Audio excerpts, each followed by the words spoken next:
Hello everyone. Welcome to the fifth episode of the Lockdown Conversations, the show where during the lockdown we deconstruct the key fundamentals around topics that matter by interviewing the best in the business.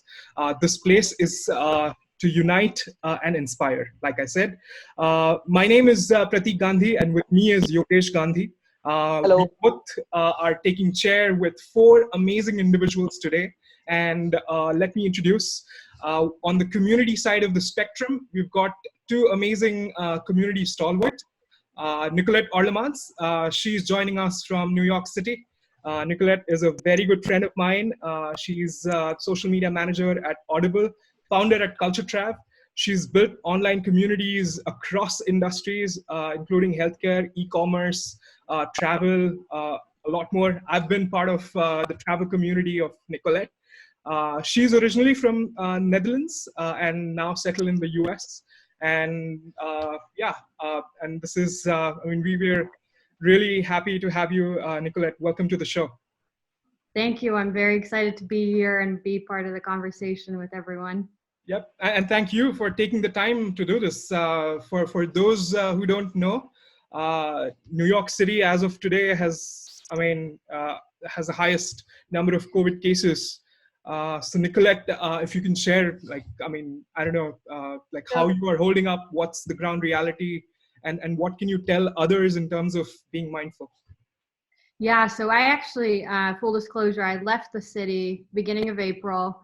I'm actually with my parents in North Carolina, but I'm very much in touch with people all over the city. I have friends in Brooklyn. I normally live in Queens, and I'm trying to keep tabs on just making sure everyone's holding up okay. I think people are trying to, find some kind of silver lining in really hard times and be positive, but, some days are going to be better than others. But I think what I've noticed among my friends is a lot of resiliency and creative approaches to how they're, spending their time and really connecting with people in the community. So. Yeah, That's great to hear. Yeah, good. You made the move. I mean, that was very good. Awesome. Next up, we have Protima Tiwary, who's joining us for the third time on Lockdown Conversation. So this is she's kind of an ambassador for us, if I can say that. And this episode is actually her brainchild. So yeah, thank you, Protima. No, and thank you. Thank you for actually going ahead with it, because this is such an open platform. I love the energy that you guys bring. So why not? And my head is filled with ideas. So you will get more. Don't worry. Awesome. So Pratima, she's done. She does a lot of things. Freelance content writer, fitness blogger. You should check dumbbellsanddrama.com. That's where she writes everything. Published in top publications in India. She started blogging as a hobby, now turned into a profession, and now focused on content creation. She's worked with top fitness brands in India, like I said, and today she's a content creator at Team Pixel by Google. And yeah, she's also venturing out into a lot of things. Maybe she can touch upon that once we head in. Welcome back, Pratima. Thank you once again for having me here. Great. On the technology side of the spectrum, we've got, again, two amazing tech stalwarts, starting with Mr. Chetan Indap, who's joining us from Mumbai. He's the CEO and founder at Qualify, a voice-powered talent acquisition platform. Chetan sir has worked extensively in the US, UK, and around the world. He's had senior management roles at large Indian business houses like Birla, Mahindra, and L&T. He founded his first company in '92 and sold it successfully. And after 18 years in corporate, he got back to entrepreneurship. Chetan sir, honored to have you today, and welcome to the show. Thank you so much. Pleasure to be here. Just one point I'd like to make, Pratik, that I'm not yet knighted by the Queen of England, so you need not call me sir. You can call me Chetan. Okay, it's a matter of time, Chetan. All right. And finally, we've got John Vijay Bhasker, who's joining us from Chennai. John is the director at MVG Digital Consulting Private Limited, a company started to help global corporates transform their businesses through digital technologies, acquire new customers, optimize business processes and operations, and so on. He's got 20 years of digital technology experience with AI to transform sales, marketing, and customer experience. His area of expertise include cloud, mobile, web, ERP, managed services. And yeah, I mean, he's done a lot of things. He was among the first to sell SAP Adapter completely online using internet marketing is what it was called back then, and get listed on, let's say, Gartner-like reports. He set up and led mobile web teams focused entirely on open source software, and has been, like I said, has been involved in amazing tech projects. John, glad to have you here. Welcome to the show. Thank you so much, Pratik. You know, when you read it out for a second, I was thinking, who are you talking about? I forgot that. Right. but yeah, I mean, thank you so much. And you know, I just love the energy here, and I love the fact that, you know, all of us come from extremely different and diverse backgrounds. Some of us kind of overlap. Some of us come from, you know, radically different backgrounds, and it's just amazing to see a truly collaborative spirit at play here. And you know, go team! I'm really pumped up to be here. Yep, awesome. So yeah, the topic for today is digital wings to remold businesses during this crisis. How, with the usage of digital and like businesses can essentially revitalize the efforts in making an impact. The situation that we are in at the moment is unprecedented in a lot of ways. Governments, like healthcare institutions around the world are working tirelessly towards finding a solution to this virus. From the frontline workers to the community heroes, everyone is making that effort. And while this is happening, there is tremendous pressure on, let's say, businesses in terms of the uncertainty. I mean, and not just in one region. This is like a global thing. So yeah, I mean, some things that have kind of panned out in the last, I don't know, like a week or two. Unemployment claims in the US itself have gone to 26 million. That's a huge number. It's an all-time high. Crude oil has dipped minus 110% just last week. There are layoffs happening around the world. There are like really bad things happening. But and while the countries are essentially coming up with, let's say, stimulus packages, not everyone is at the mercy of printing money to save their economy. Unless there's an account of how the money is getting printed in some digital format, this is essentially getting worse.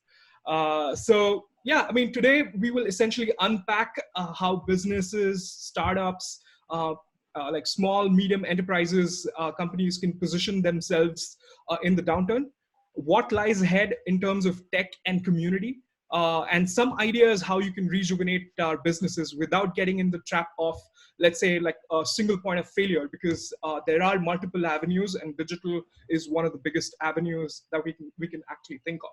So we really don't want businesses to like not focus on what's going to happen in terms of, let's say, customers not buying their products right now. There are a lot of other things that you can do than just sales or then just demand generation. So yeah, with that, I'd like to kick off with yeah, I mean, there are a couple of things that we are wanting to cover in this. There's a business case essentially for people in the audience who probably want to understand how this is actually going to how this is essentially going to be a playbook for them, rather than just random ideas that can help them to kind of survive this path. So there will be a use case for a Bob or an Alice who holds like a small business. But before going into that use case, Chetan, I'd like to get you in terms of understanding, I mean, yes, there's a lot that we can do on the business side of things, but can we talk about like the impact right now? Can we talk about the survivability of businesses right now? Yeah, sure. So I think today we are in two scenarios. One is the pre-COVID scenario, and as I call it, or in the midst of the COVID scenario, and then post-COVID scenario. In the pre-COVID or the current scenario, what's really happening is the uncertainty is at the play here, and the severity of that uncertainty is unknown. Um, so so there's hardly anything controllable. So the only thing that you can control is can you save the money, because you aren't generating any income. So can you optimize your fixed costs? So can you, can you conserve the cash? So now when you look at fixed costs, typically for a small business, it's typically the rent, the salary, and the interest if they're paying if they're on debt. Now, given that rent is almost a sunken cost, and it can talk to your landlords and ask them if you can waive off the rent, whether you can renegotiate the rent, or eventually even terminate the rent. And today being work from home being the new norm, I think you may just not need the office. And so that's one of the things. On the salaries front, I mean, it's unfortunate, but I think harsh calls have to be taken. Because the revenue decline not only now because of lockdown, but even going forward for the next 3 to 6 months, we aren't going to expect any income coming in. So the salaries of the key people that you want to retain still need to be reduced. So people are targeting 30 to 50% of salary cuts that are happening. Some organizations are going below that and saying that, okay, I'll incentivize you. If you're in a position to generate revenue or generate cash for the company, we can incentivize you very, very attractively. So these are some of the approaches that businesses like us, small businesses, are doing that, and that's the biggest focus of the day for any business owner. Now, Chetan, having said this, what are we going to do post-COVID when the market opens out? Because we are in an uncertain domain, it could be a V recovery, wherein just after the May 3rd, which is in India, that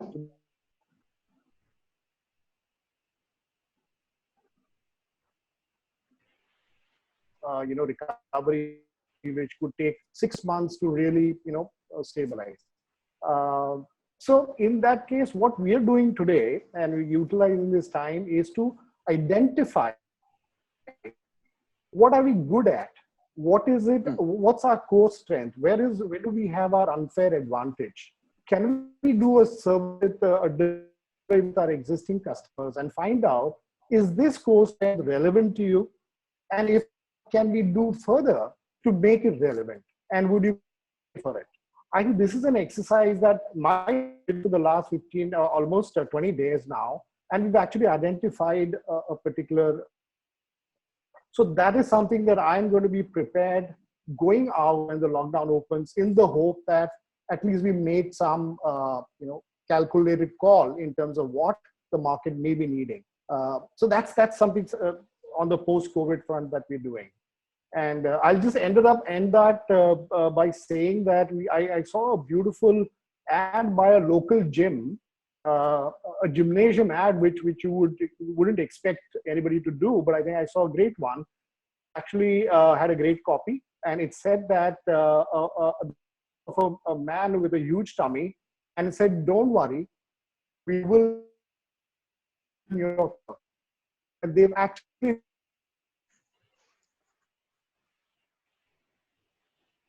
with a live trainer, with a make yourself keto diet. So this is what people are doing, and I think this is what needs to be done.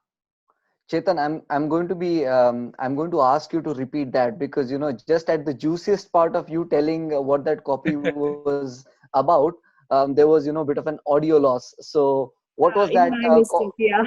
What was the copy in the newspapers you said again? Sorry, in the advertisement. Yeah. So the ad was for a gym, for a local gym, and it said with an image of a man in a profile with worry. So and they've actually launched an application saying that while you're sitting at home, we will have a live trainer working with you every hour, every day. Will help you, Yeah. exercises with reducing your tummy, along with make your own keto diet. I think that's a fantastic service offering, and I'm Yeah. sure they're going to get set of subscribers who will eventually go and join their gym later when it opens.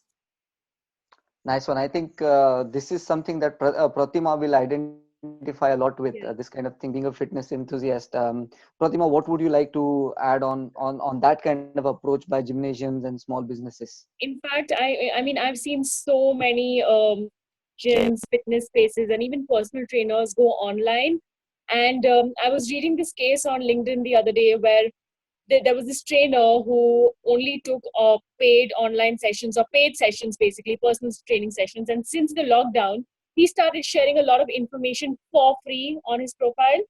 He did that for around 1 month, and then he announced a course, a paid course, and he got signups, and he was able to get a very huge amount of income. It's because he did that whole trust building exercise for 1 month, consistently posting things about nutrition, fitness, all of that online. So it's really important for this particular industry. I mean, in like the fitness industry, I feel there's so much potential, because I see this entire situation of social distancing going on for at least for the next 3-4 months at least. I mean, people are going to be a little hesitant. So yeah, I've seen, I mean, a lot of them online.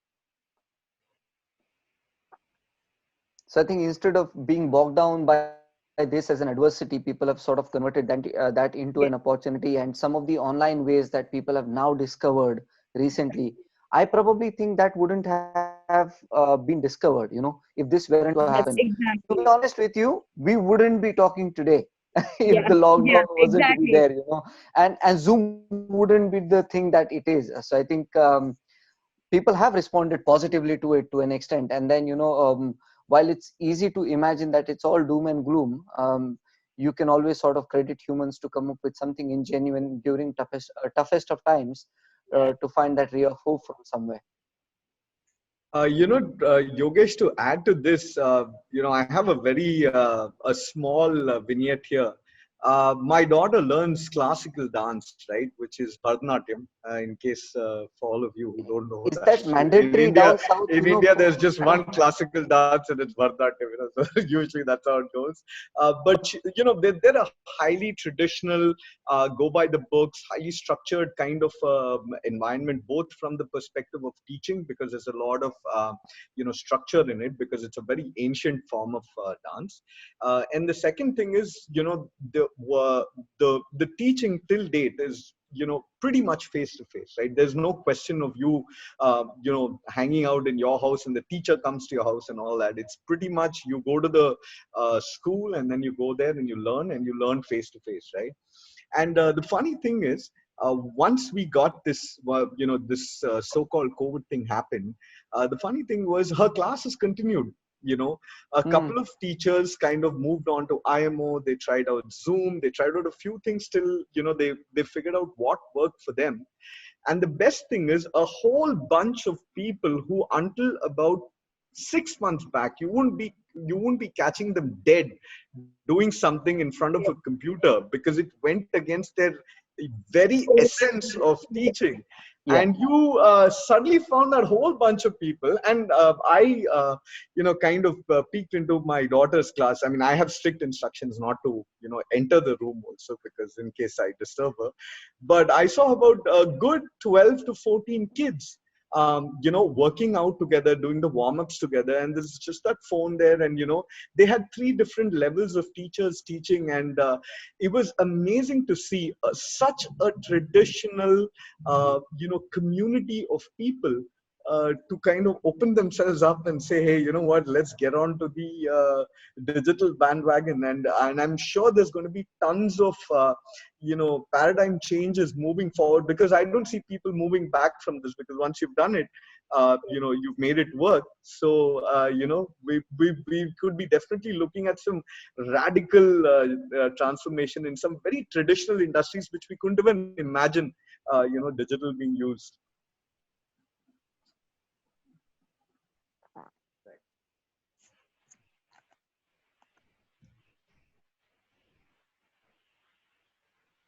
Thanks, John, for that.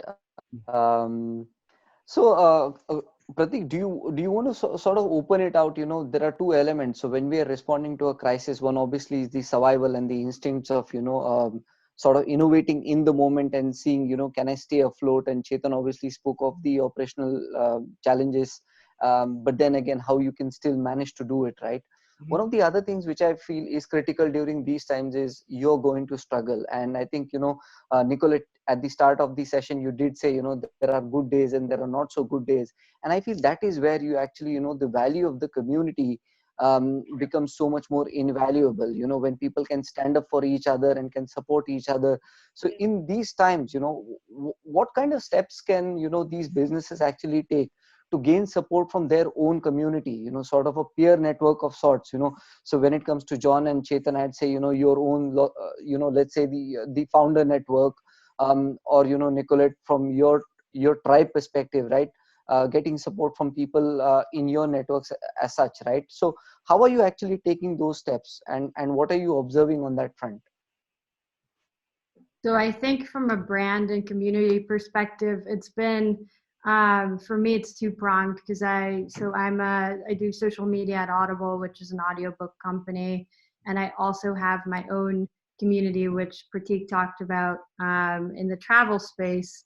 So I've really been leaning in kind of on the voice of the community, which means for a brand, it's really leaning in on your social platforms and looking at, what type of user generated content am I seeing, and how can I highlight the voices of my fans? How can I highlight voices of influencers? How can I look at people that are talking about my brand?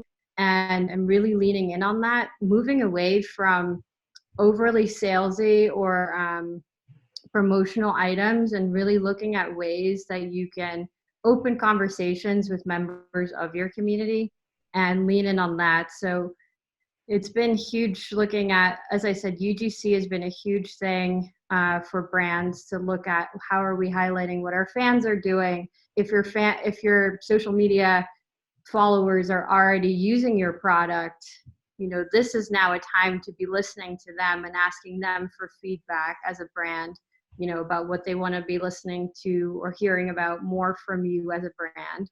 I've seen other brands do things like Instagram live opportunities where they're highlighting their products in that way. A lot of beauty brands, for example, are doing, how-tos, and they've polled their community, they've polled their social media followers and asked them, what do you want to hear about, from us right now at this time? So I think it's really important to listen, be mindful of what you're posting, really looking at, from a social media perspective, your posting cadence, and making sure you're not, as a brand, overwhelming people with too much, but staying authentic to your brand as well, like really understanding your core values as a business. And while you may pivot a little bit in what you post or the content types that you post, I would suggest experimenting a bit as well. As you get feedback from your community, experiment with new content types. If you haven't done Instagram Live before, maybe think about it now. If you haven't done, a community conversation before, right now is a prime time to be thinking about things like that and kind of testing it and seeing, how it goes. Yeah, I think that's a great insight. And Nicolette, since you're building this travel community, I think there's no other industry that has or that is getting hit like really hard than travel right now. So what is the kind of there's the kind of sense in the community right now? Like what are people talking about? Yeah, it's been really interesting, especially in my community, which is full of travel bloggers, photographers, freelancers creating content for tourism destinations, really thinking about how they're pivoting that content. And I've seen a lot of interesting local focused stuff, like even leaning in on, this is happening in our own backyard right now, and kind of looking at, telling those stories, local stories of what's happening in my community. How are people staying motivated?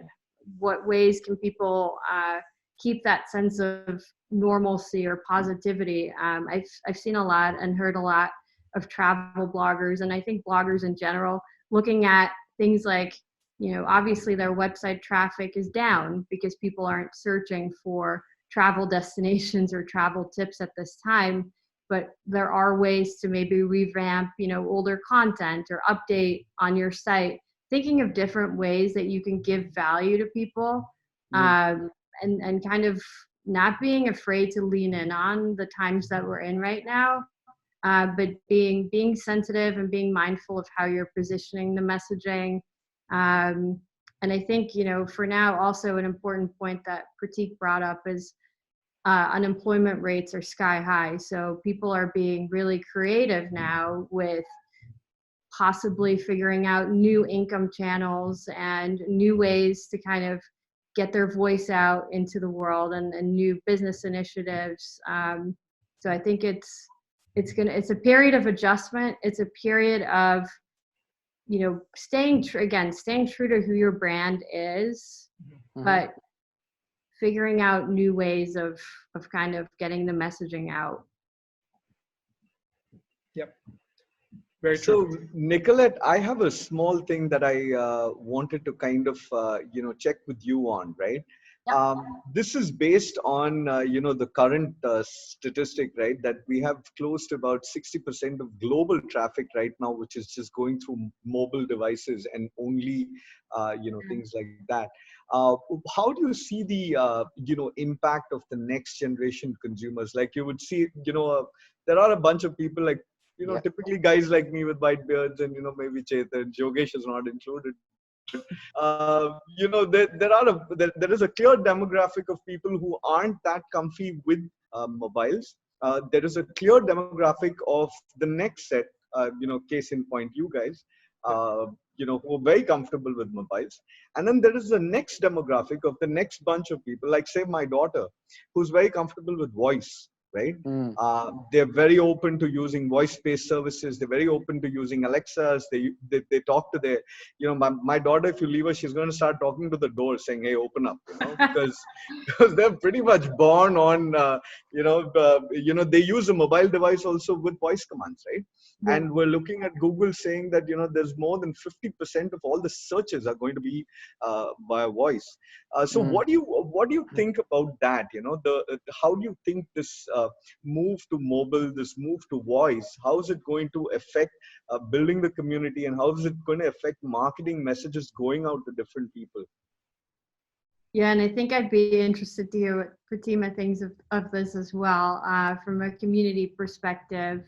I've seen a lot of, TikTok has been huge the last, I don't know how many months, but I've seen people creating content on there. And initially my thought was, wow, it skews a lot younger than the demographic that maybe some brands want to target. But there's people across the board, whether it's kids or like older generation on TikTok now as well. I think again, my advice would be for people that maybe aren't super comfortable with these platforms right now. Again, right now is a good time to create an account, kind of experiment on your own. If you're worried about what you're, posting or something, there's privacy settings that you can play with, I'm sure, but just getting yourself familiar with it, or leaning on people in your community that are already creating that kind of content and highlighting that content. So as a business owner, you already have a lot to focus on your own, and social media and building community is a job in and of itself. So I would highlight that user-generated content. I would tap into voices of the people that you're seeing online and really focusing on that. And on your own, I would play around with these networks and kind of familiarize yourself with them. So, because I think that's the best way to kind of learn and see what's available for a business. True. Yep. Thanks. Chetan, you want to weigh in a little on this? Because I'm sure Chetan will have a couple of cool things to give us about voice.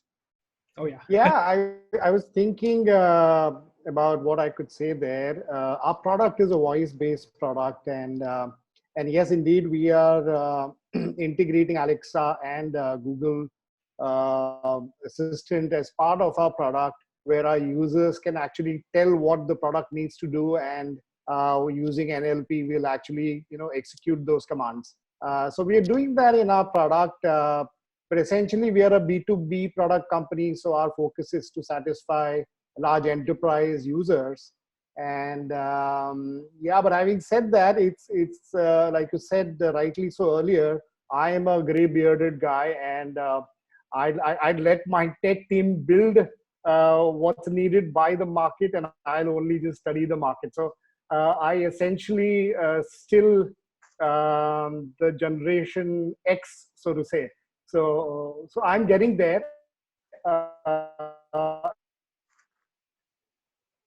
I'm trying my hands on learning how to edit videos and create YouTube videos and post them, and so I'm getting there.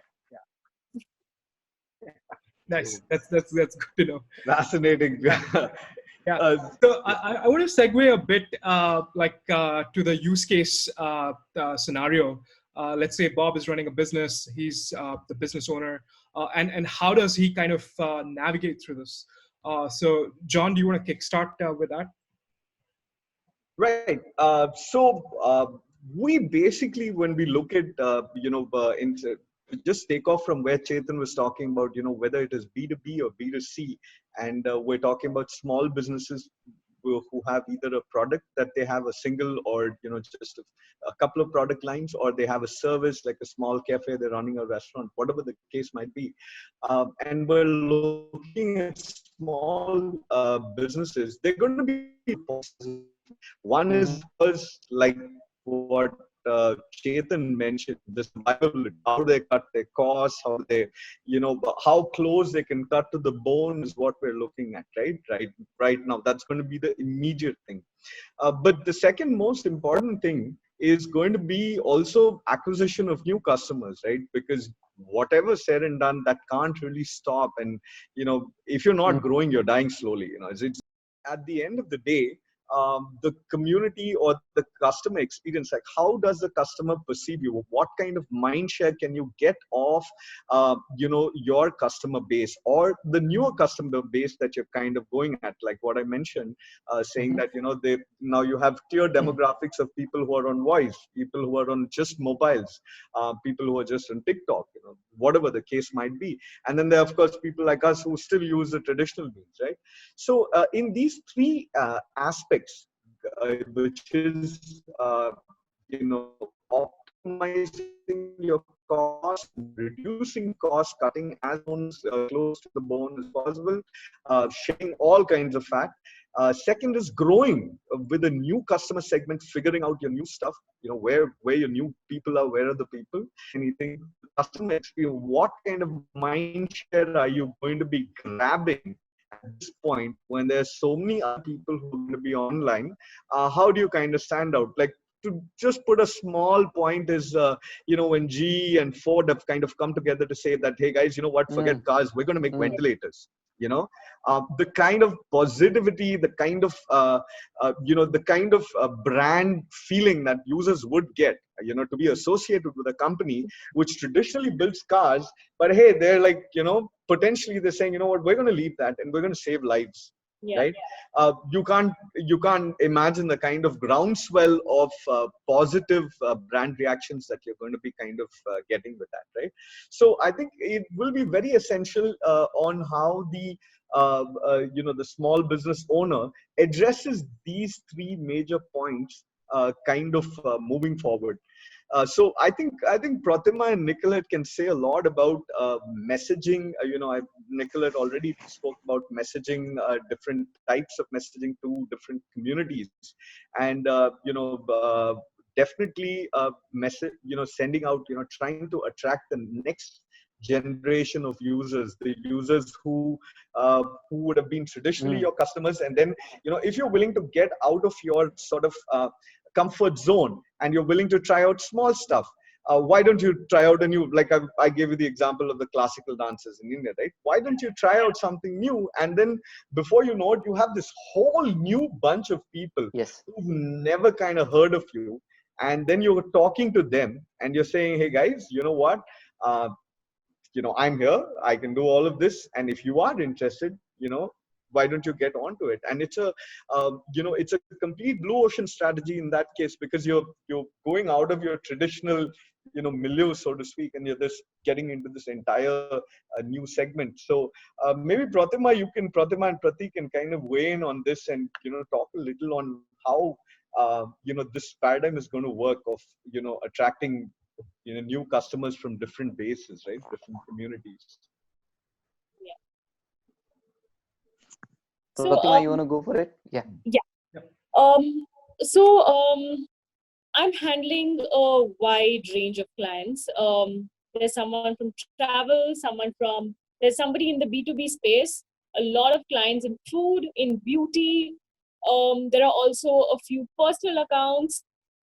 And I've realized, we're all very different clients, but I've realized one thing. As of today, the tone of communication is almost the same for all, because everybody's leaning towards empathy, but in their own style. Nice So, one. and what's happening is, in all of this, like in all these different clients, what's happening is there's one, I have this process set where either late on Friday night or really early on Monday morning, I sit and do a review of the week, and we kind of find out what, so these are all, I'm talking about the Indian market for whichever client this is. So I see what worked in India in terms of, okay, were people expecting more of, memes? Were people trying to talk about self-care now? Were people talking about, how to contribute? Like, there's a general emotion. And that's the kind of, I'm working weekly, and then I realized that, what, okay, so now people are kind of opening up to lives. So now I think, I'm getting a little more aggressive with my lives. People before this were probably, they were probably just talking about, say, self-care. So and this messaging is true for all the clients. And I feel, at a time like this, doing that weekly review has helped me a lot. But I also feel, as John was saying, it's opened up so much, so many newer avenues. Yeah. Suddenly you realize that, we were not. So, okay, I did face a lot of, I had a few clients stop work, absolutely, completely, because they're like, okay, fine, this is not on, the service is not on, why do we post? And I took my time to explain, but the thing is, it's convincing them is not just a one conversation job. I think they have to see a lot of examples. So, I tried that, but that's okay. I understand it's also a thing with budgets. Now, another thing that I'm doing is I'm doing a lot of, I wouldn't say pro bono, but, just a little creative work, little out of the box thinking, because, I understand that, you have that certain, retainer to work with, but these are not times when you stick to, okay, I won't do anything other than this, So I feel, I've also been giving a lot of one-on-ones to my clients, saying that, this is why we should be doing this. So stuff like that, educating the client too. And next thing you know, we have gone from just being, say, somebody about, like, only about beauty or food, to somehow getting travel as a lifestyle. And imagine, like, talking about travel as in these times. We're still doing all of that because people want to see this. Bingo picked up really well, I think, in the last 2 weeks.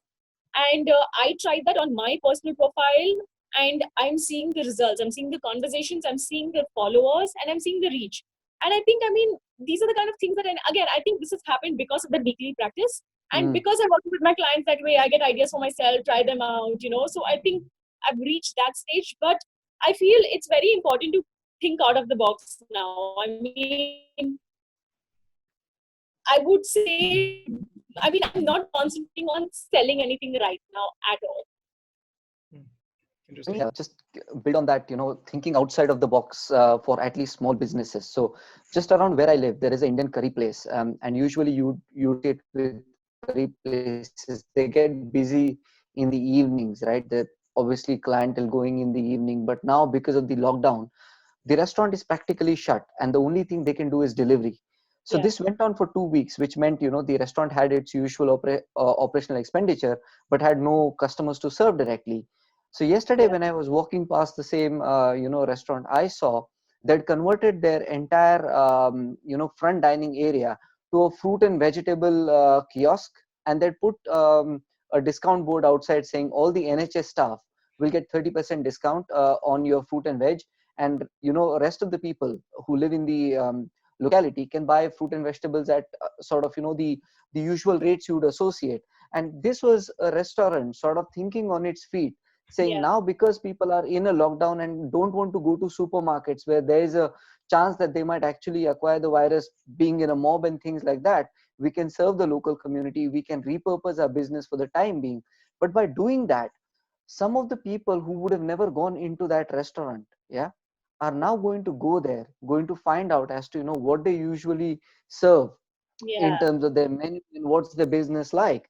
And when things change and when they go back to being the restaurant they are, they're Yeah. actually going to find new customers, because how they thought of the situation, and how they actually came up with a new offering, a relevant one during that period of time. So that was again a small business thinking on its feet, using the empathy, using the opportunity, and Yeah. taking it in their stride essentially.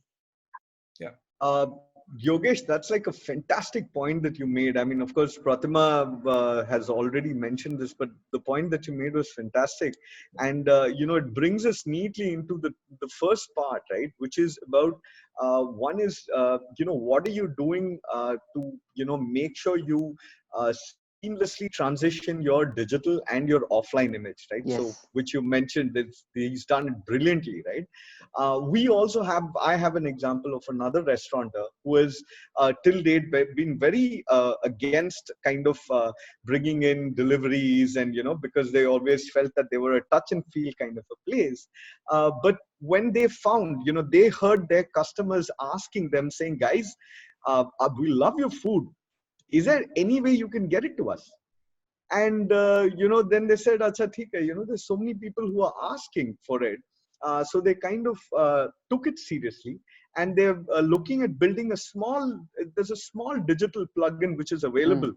right? Which basically can allow people to place orders, that's all, and people can come and pick it up, or they have signed up with a local delivery partner to kind of deliver it, right? Mm. So just a small thing like that, just a small bit of digital which they incorporated, has now gotten them into the other bunch of people who are also there in the same Yeah. building, and who are suddenly seeing this coming there, and they're like, hey, we didn't realize that this was also served here. And then next thing like your case, people got to know, a newer set of people got to know, with just a small little bit of Tweaks one is here and there, mindset change, and then repurposing. Yes. repurposing the So thing. Yeah, brilliant. if I have to ask you all, right, and each one of you, just one sort of a digital or technology that you'd want businesses to sort of think of and consider for future today, right? And I'll start with, let's say, Nicolette. One technology, simple, think today for your future tomorrow, in that way. I will go around with all four of you in terms of what technology or digital aspect for businesses would you really pick up on and advise. Nicolette, you want to go? So I think social media is a huge opportunity for any business, no matter how big, small, starting out. Mm-hmm. If you've already been in business, I think one kind of unifying way across your social channels to get conversations going or keep them going is to have. So I think a hashtag is a very basic thing or Mm-hmm. basic example of how a business can lean on conversations and see what people are talking about. I think social listening is an underutilized Yeah. thing sometimes. brands, businesses just think about, oh, I just have to post stuff on social and hopefully people will find it and, maybe they'll respond, but there has to be more of a strategy. There has to be real careful listening to what your audience is telling you. And something else that I've heard brands lean in on are even polling or surveying their audiences and asking them, what pain points are you dealing with as a customer? What is something that you're struggling with right now? Kind of leaning in on a few people's comments, free content, free demos, as much as you can without it obviously hurting your bottom line, but offering some type of a free analysis, a free something free that can help your customer in the long run, like thinking of it more of a long-term thing. But I would really lean on social media at this time. And like I said, there's an opportunity now to really listen to feedback, create content that your audiences want to hear, and you are the experts in your given fields. So really leaning in on that and giving the audience what it wants in the process. So social listening is, I think, one of the big things that I take away also, that, giving up some part of your time as an investment for your future in that sense, is what you would recommend. I'll come to you, John, now and ask you in terms of your big technology digital bet for businesses. What could that be, one area? Obviously, it's challenging. You've done a wide field, so it's not easy to pick one thing. But if you had to, then what could that be? See, I would, in fact, I'm sure Chetan will also agree with this. I have, since I've done work both on the corporate side as well as, with smaller startups in the last couple of years, I would say that the biggest bet for the future is no UI, right? Anything without UI, which basically could be a voice. I would bet big on voice, because I would say that the next 5 years, we will, next 2-3 years, we will hit the tipping point, and then we're looking at basically, you can forget your Apple watches, forget your Apple phones, or, we're going to look at pretty much voice activated everything, right? Right. One is, why I believe so strongly in this is, an Alexa device that was released just a couple of years ago, right? My daughter, who's about 8 years old, is comfortable using it. My mother, who's about pushing 70, is comfortable using it. Our maid is comfortable using it, right?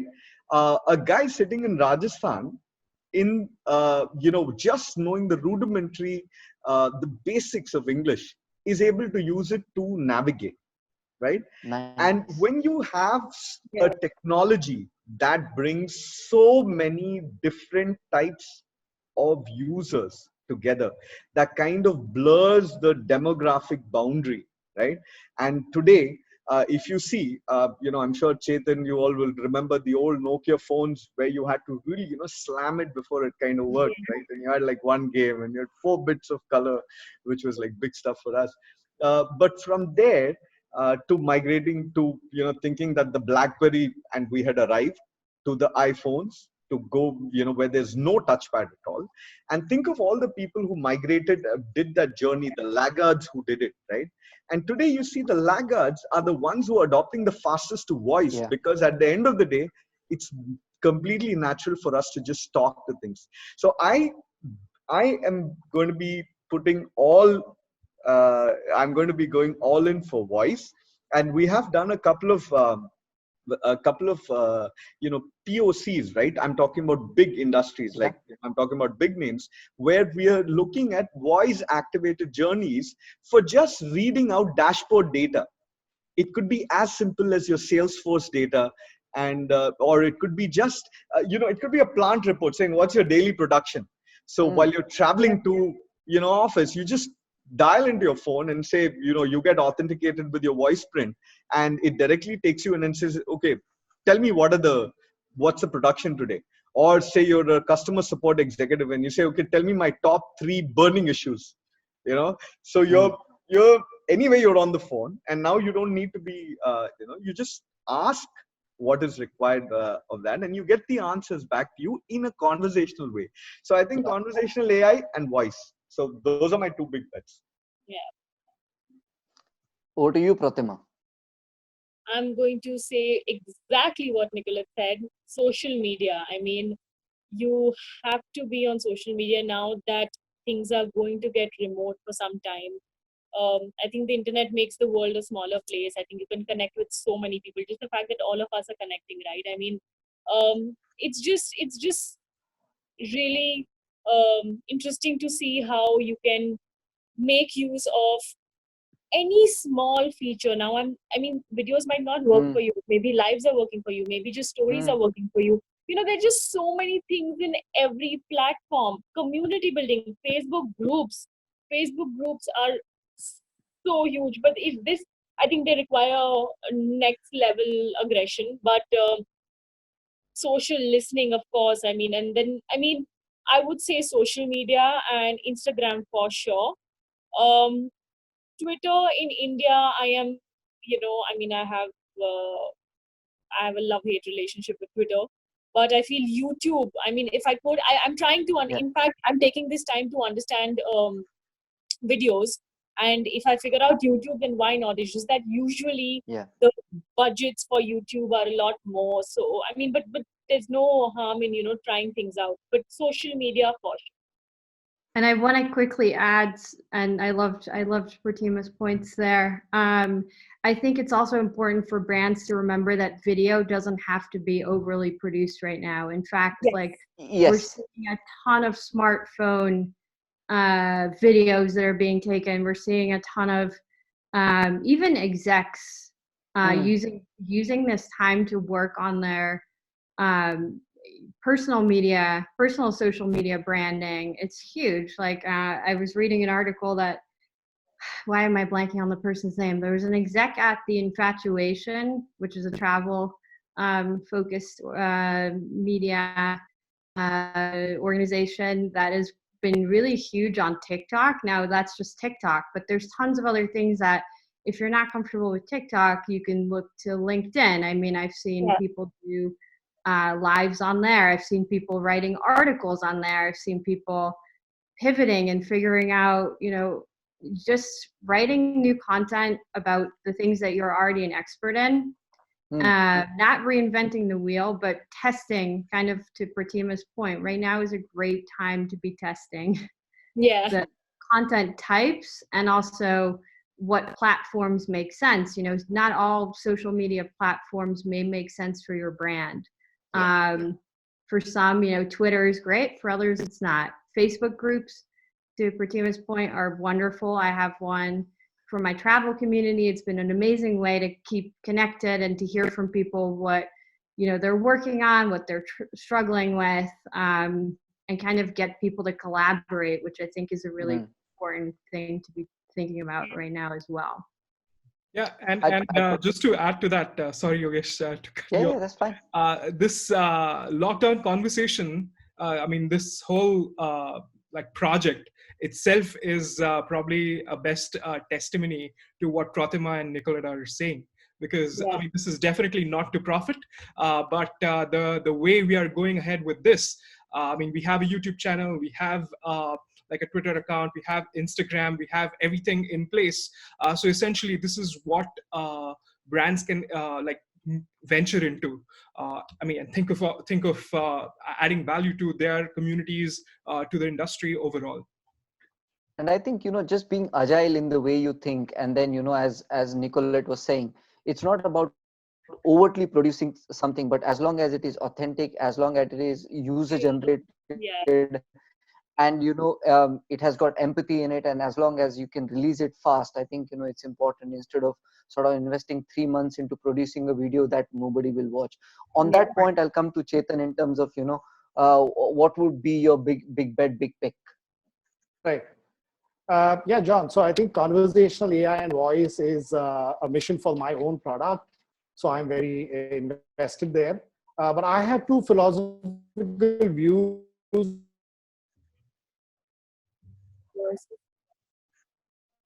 going to be the future. Chetan, Yeah. sorry, Chetan. If you may switch your video off for a minute, we'd be able to hear you better. Because it seems your video and audio are not working well together. Okay. Is that good We now? can hear you. Wonderful. Good stuff. Yeah. Yeah.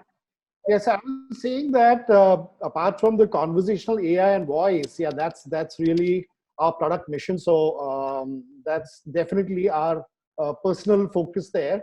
But apart from that, from a bet, if I had like to take, there is a near-term bet and a longer-term bet I'd like to look at.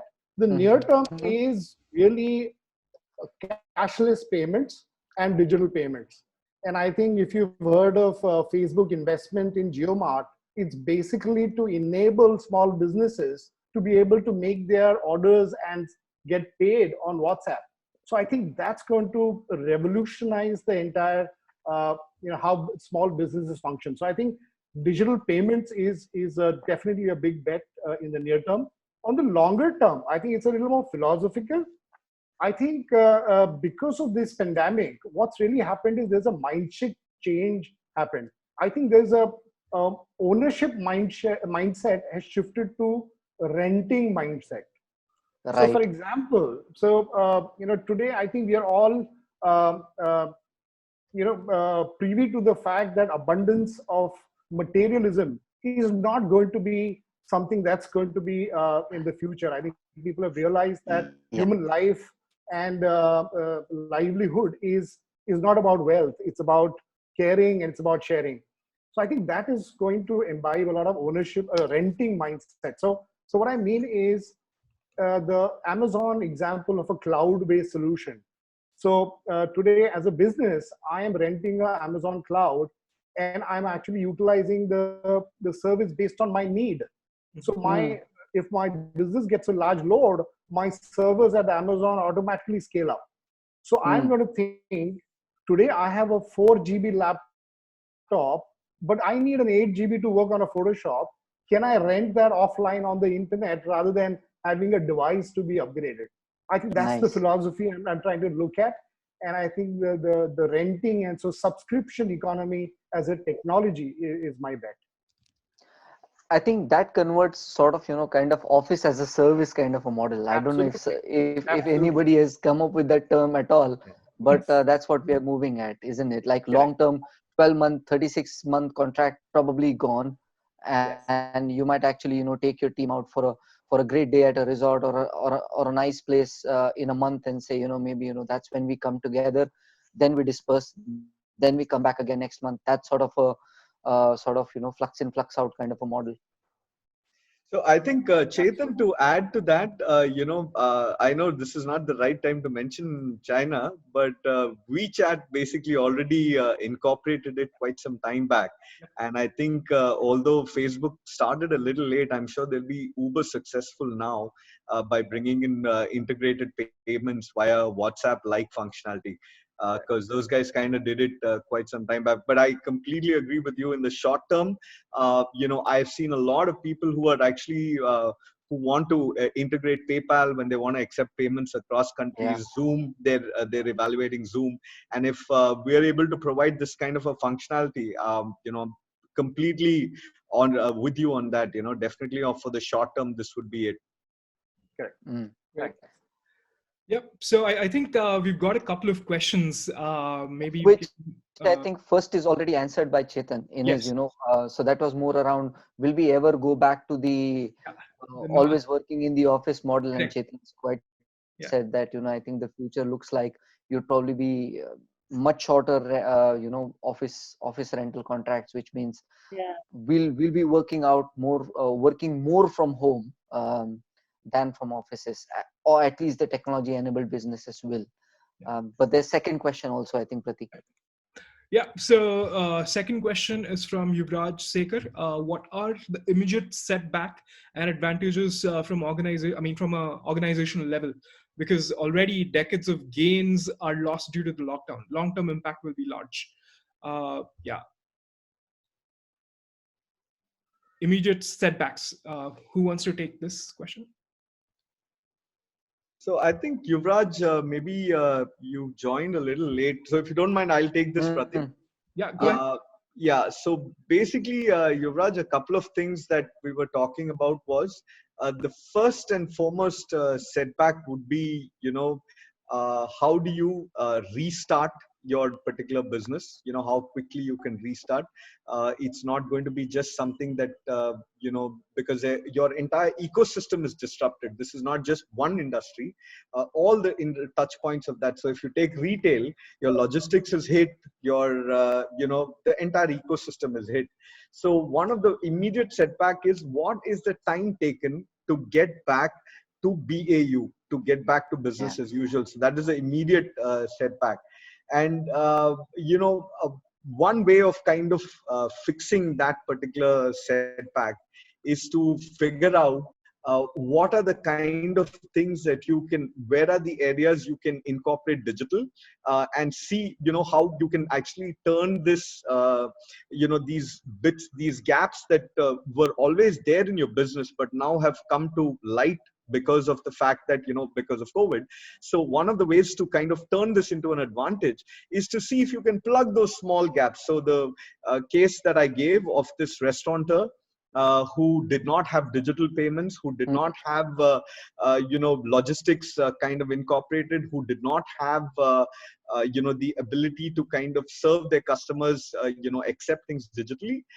Now they have kind of plugged those gaps. And as a result of that, I think when they come out of the lockdown, they're going to come out much stronger, because now they have given a whole new set of services which they've brought into their existing business.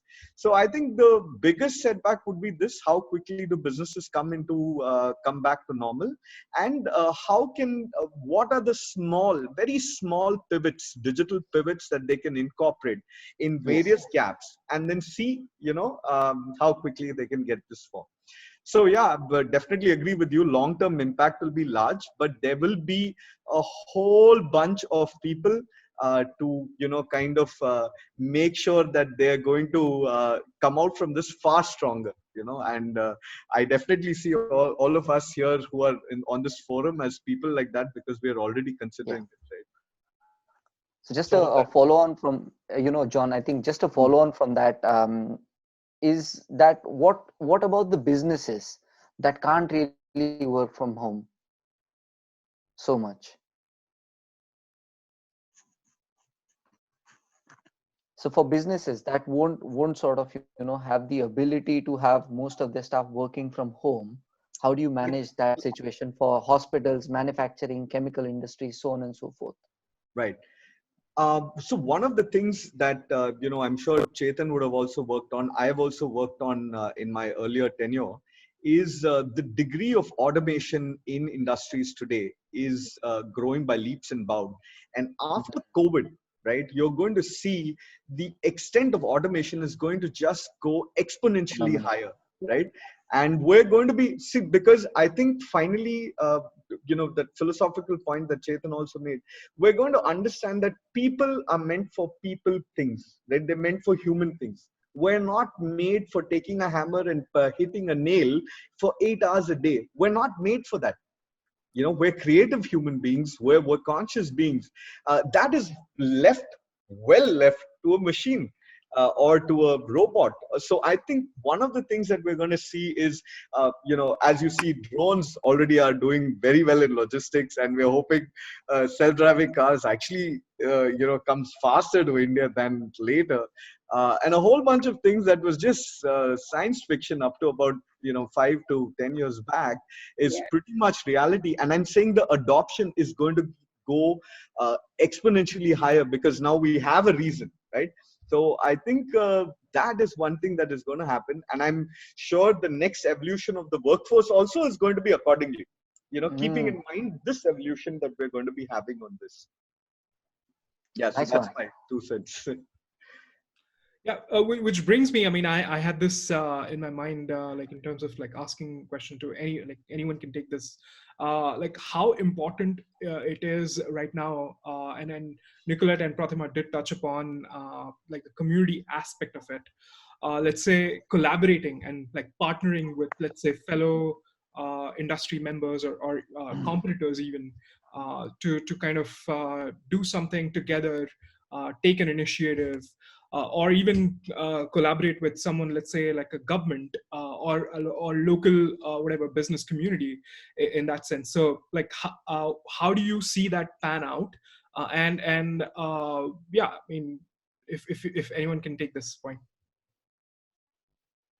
I might say something as simple as, because you touched on collaborating even with competitors or other businesses, I would highlight maybe collaborating at this time with a business that has a similar brand value or similar, so similar values but different audience. And what comes to mind is kind of a silly example, but Taco Bell did that collaboration years ago with Doritos on I forget the name of the specific taco at this point, but it was like a brilliant collaboration in the sense of they're in a similar space, right? But they have different audiences, yet they're trying to do something together.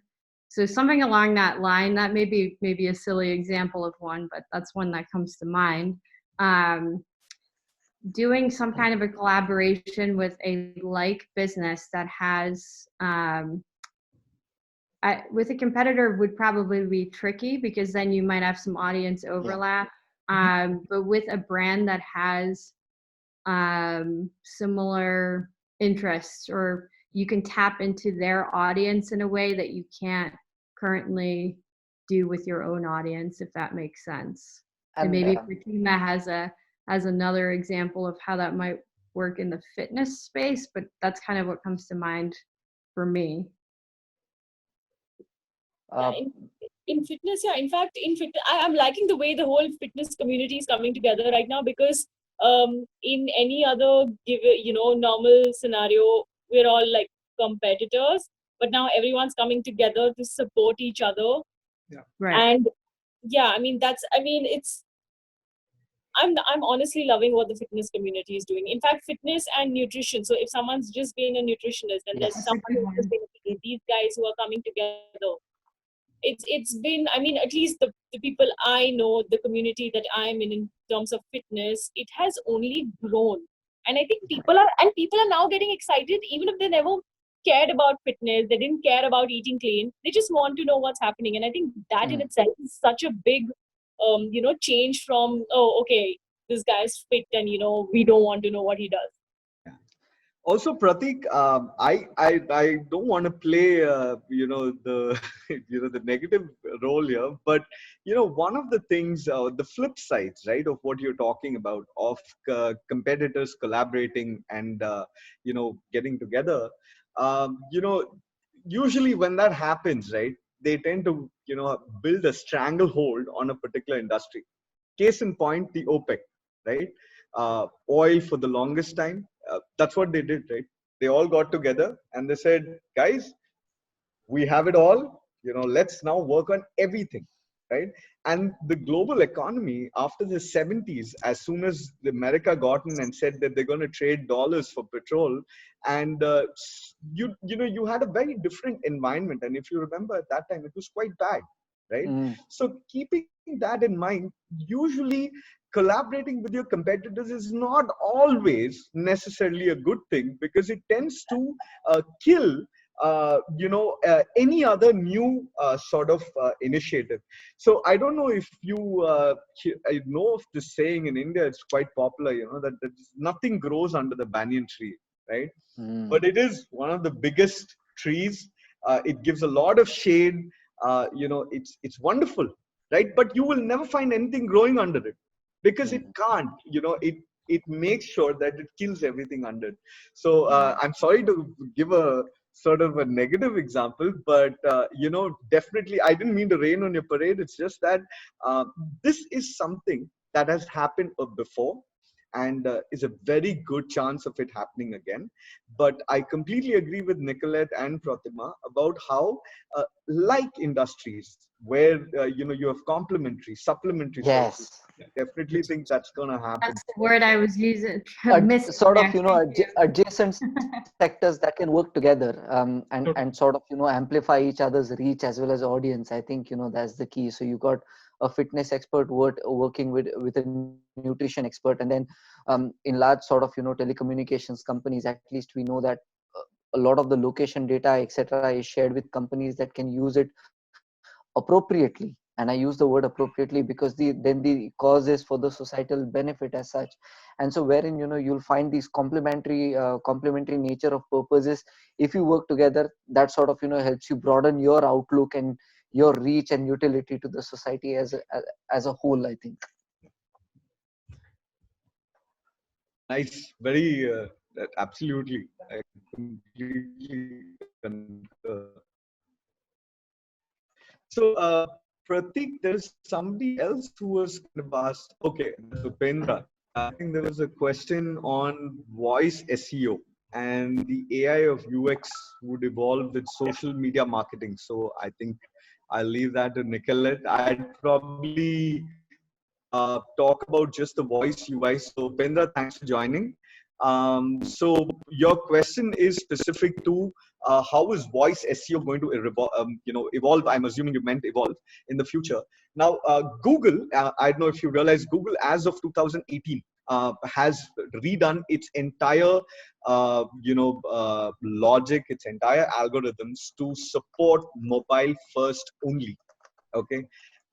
This is as of 2018, and as of 2019 they also updated it to make sure that they've started supporting voice in a very big way.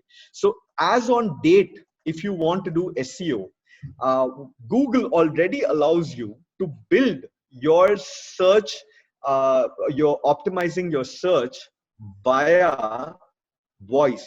So it allows you to, like how a traditional sitemap you used to generate an XML sitemap, it allows you to do AMP for mobile devices, and it also allows you to do this for voice. And apart from all of that, which I'm sure Chetan already knows about, is building voice journeys for different platforms, like say you take your Alexa voice services or you take the Google Assistant, whatever the case might be. The voice journey, so to speak, is the next evolution of the voice SEO, which is just searching. So this actually sits on top of Google's nearby service. So as somebody is passing by and says, hey Google, tell me which is the best curry place around, right? So it picks up your local this thing, and only if you have optimized for voice will it start pulling it. Or what Google does is it checks to see if you're optimized for mobile, and then it shows the result. I would strongly ask you to do this. Take your phone out, keep your laptop open, search for something.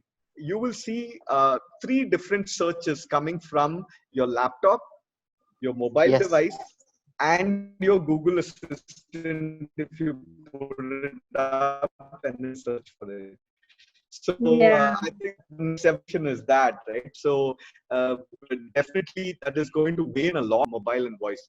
So which is why I'm incidentally betting very big. I'm right there with Chetan saying, let's do this.